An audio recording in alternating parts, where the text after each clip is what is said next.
Cubic polynomial में second question है x cube minus 3x² minus 9x minus 5। काम हम फिर -5 से स्टार्ट करेंगे और सबसे पहले हम इसके फैक्टर्स निकालेंगे। Factors of -5 are 1 -1 5 -5। ठीक है, उसके बाद हम क्या करेंगे, we will take this polynomial as px equal to x cube minus 3x² minus 9x minus 5 और हम x की एक एक वैल्यू सब्स्टिट्यूट करेंगे 1 -1 5 -5 और देखेंगे कौन से वैल्यू पे ये 0 आ जाता है। तो सबसे पहले p1, so it is 1 cube minus 3 into 1 square minus 9 into 1 minus 5, value आता है 1 -3 -9 -5। ये साफ देखने में लग रहा है कि ये 0 नहीं आएगा, तो नॉट इक्वल टू 0 कर देते हैं। फिर -1 पर देखते हैं, p -1 है -1 cube minus 3 into -1 square minus 9 into -1 minus 5। Solution करने पे आता है -1 -3 -9 प्लस 9 माइनस 5। ठीक है, 3 + 1 4 5 9, तो -9 प्लस 9 इक्वल टू 0 है। तो इस तरीके से आप क्या देखते हो कि x इक्वल टू -1 पर इसकी वैल्यू 0 आ जा रही है। अगर चलते हैं तो इसको हम कह सकते हैं x is equal to -1 is 1 of its 0। Doggy आवाज लगा रहा है, टेंशन मत लीजिए। इस तरीके से हम बोलेंगे कि x + 1 इज अ फैक्टर।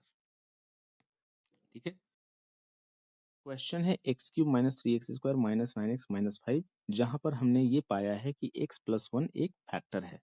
तो as a rule, as a trick, x + 1 we will write 3 times. थोड़ी थोड़ी दूरी पर लिखेंगे क्योंकि उस बीच में हमें वैल्यूज लिखने हैं। समझाने के लिए मैं आपको बता रहा हूँ कि you have to see first term and the last term. First term जो क्रिएट होगा वो यहाँ से क्रिएट होगा, लास्ट टर्म जो क्रिएट होगा वो यहाँ से क्रिएट होगा। आपको ये सोचना है कि x में मैं क्या मल्टीप्लाई करूं कि x क्यूब आ जाए, तो x² उसके लिए प्रेजेंट है।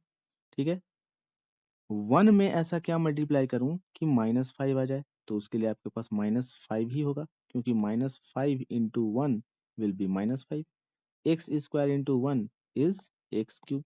तो आपका फर्स्ट टर्म और लास्ट टर्म तो आ गया। अब आपको काम करना है किसके लिए, मिड टर्म्स के लिए। तो अब आप सोचेंगे कि क्या करें, यहाँ लाने के लिए क्या करें। तो यहाँ लाने के लिए आपको करना क्या होगा, x² और 1 को आप मल्टीप्लाई करेंगे, आएगा x²। ठीक है, आपको ये सोचना है कि हम यहाँ ऐसा क्या ऐड करें या क्या सब्ट्रैक्ट करें कि वैल्यू -3x² आ जाए, -3x² आ जाए। तो यहाँ पे अगर मैं -4x² कर दूं तो ये -3x² आ जाएगा, और ये -4x² आपको यहाँ से क्रिएट करना है। ठीक है, तो देखिए यहाँ से -4x² क्रिएट करने के लिए आप यहाँ क्या करोगे, -4x लिखोगे, क्योंकि -4x इंटू x हो जाएगा -4x²। बात अब अगर पकड़ पा रहे हैं तो अच्छी बात है, नहीं पकड़ पा रहे हैं तो थर्ड क्वेश्चन आपका इंतजार कर रहा है, फिर मैं बताऊंगा। ठीक है, x + 1 इन तीनों में आप देख सकते हैं कॉमन है, कॉमन निकाल लीजिए, जो बच गया अंदर x² -4x -5। ठीक है, फिर x + 1 प्लस x, और यहाँ हो जाएगा -5x -5। ठीक है ना, क्योंकि +x -5x होकर के आएगा आपका -4x। ठीक है, फिर ये x + 1, यहाँ से आपका x कॉमन, x + 1, यहाँ से -5 कॉमन, x + 1, और इसी के साथ आपकी कहानी समाप्त होते हुए x + 1, यहाँ पर x + 1 फिर से, और यहाँ पर x -5। तो कहने का मतलब ये है कि आप इसको ऐसे भी लिख सकते थे, x + 1 whole square into x -5। ये हो गया आपका आंसर। तो इस तरीके से आपको फैक्टराइजेशन करना है। तो as I repeated in the last video, आपको काम कहाँ करना है, आपको काम मेनली यहाँ पर करना है। ठीक है, जो दाव पेंच मैंने आपको सिखाया है उस दाव पेंच को फॉलो करिए, फर्स्ट टर्म और लास्ट टर्म का ध्यान रखें, और उसके बाद चीज़ों को बैलेंस करते रह जाए। अगर आप बैलेंस करते जाएंगे तो चीज़ें हो जाएंगी। अगर वीडियोस पसंद आया हो तो लाइक करें, सब्सक्राइब करें और अपने दोस्तों के साथ शेयर करें।